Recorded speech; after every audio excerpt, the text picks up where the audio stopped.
For me, I personally believe that one of the reasons why the divorce rate is so high, or the reason why women are the ones initiating divorces, because, like you said, they were sold a Hollywood version of what relationship was. And so what happens is when they actually get into it, they realize that it's actually not what they've been sold, because women are kind of grown on Disney movies and rom-coms, right?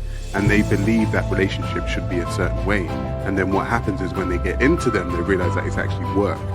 Do you know what I mean? Like, relationships are actually work. And so I feel like, to quote, I don't usually use TikTok, but last night I saw something so odd there that I had to find out what the general public thought about it. So I made a video about it. I can't decide whether to laugh at the young women's offbeat perspectives or to feel sad about the state of the world. But last night I saw something peculiar. A bunch of women sobbing on TikTok after being rejected by men. One girl, in particular, was lamenting the fact that no one wants to date her any longer. Underneath the lights and fantasies on TikTok, there seems to be an entire segment of society that no one wants to see. Women who are heartbroken because no one wants to date them. TikTok doesn't support it because they know it's bad for business. Although these videos are being made, the fact that no one is interested in dating, approaching, or asking a woman out is the single most effective way to destroy her sense of self-worth. That's what they're most afraid of, and it's a portent of things to come in the online dating marketplace as more and more women like them appear. When they say that women find 80% of men as unattractive, that means like not even, you wouldn't even think twice. Not okay, not mid, like they say they're ugly. Imagine going through life where 80% of the opposite gender didn't think you were okay, didn't think you were average, they thought you were ugly. And one day, we'll all feel that one day when we hit 50. Because men aren't lining up to date most 50-year-olds. One day we'll all feel that, but I think it's very, dismissive of the other person's point of view.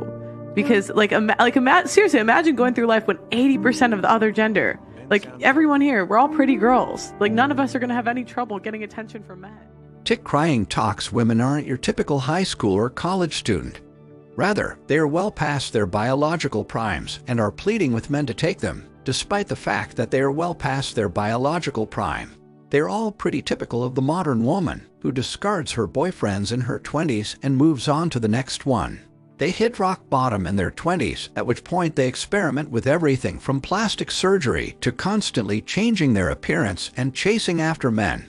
It's so strange that women will do anything to ensure they are desirable to a man, but by the time they get there, it's too late. Not only do men prefer younger women, but they are also giving up on dating and marriage altogether. Sadly, that is how the world actually works. And so, I anticipate the future of dating to look a lot like this. Instead of the market becoming more balanced, more and more men will simply give up. Men and women alike will see the effects of this shift in power dynamics. I'll take you through the day in the life of a typical modern woman in case you find that hard to believe. Women in this world are hypergamous by design, but their standards have never been higher than they are now. Women have extremely high expectations, which are unattainable by 90% of men. Women are desired simply for being women, while men are valued for their ability to provide financially, their physical attractiveness, their ability to lift and build muscle, and their personal hygiene.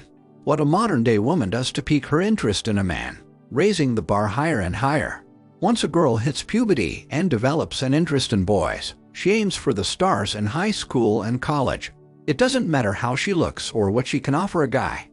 Most women compete for the same group of 30 to 40 boys in a high school or college setting, while the remaining men are treated as friends or a fallback.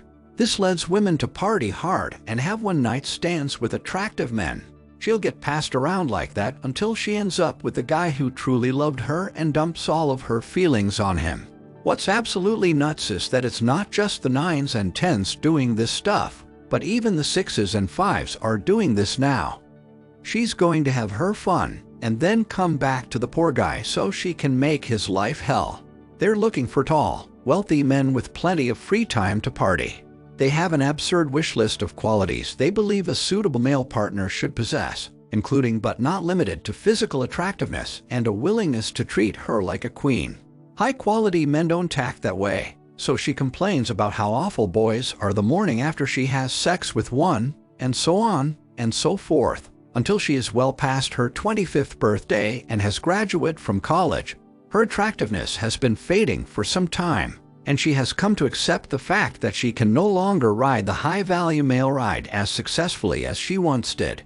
Since the charmers have lost interest, she has taken to toying with the emotions of regular guys. She causes a lot of drama and trouble for guys who just want a healthy, stable relationship because her own looks are slowly declining but her ego is still intact.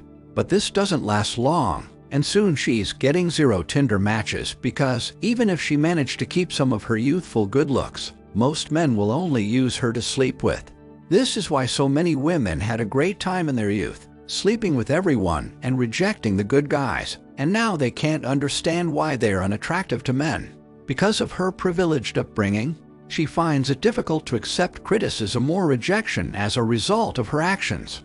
People are no longer interested in talking to her or going on dates with her, and her conversation has become a bit stale.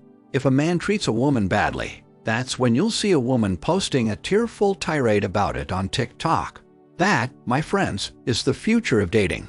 Since we're all human and there are a finite number of criteria by which women can select a partner, she'll inevitably wind up with the 1% of men who have already made it so far that they don't want anything to do with her, much less treat her like a queen. And that is why it is important for these women to understand that they have to guard their own character and value if they want to end up with a decent guy, because ma'am, you are still living in your childhood fantasies if you are waiting for your knight in shining armor. That's it for today's video. Meet you tomorrow. Till then, keep taking your daily dose of red pill and share this video with women who need to understand this.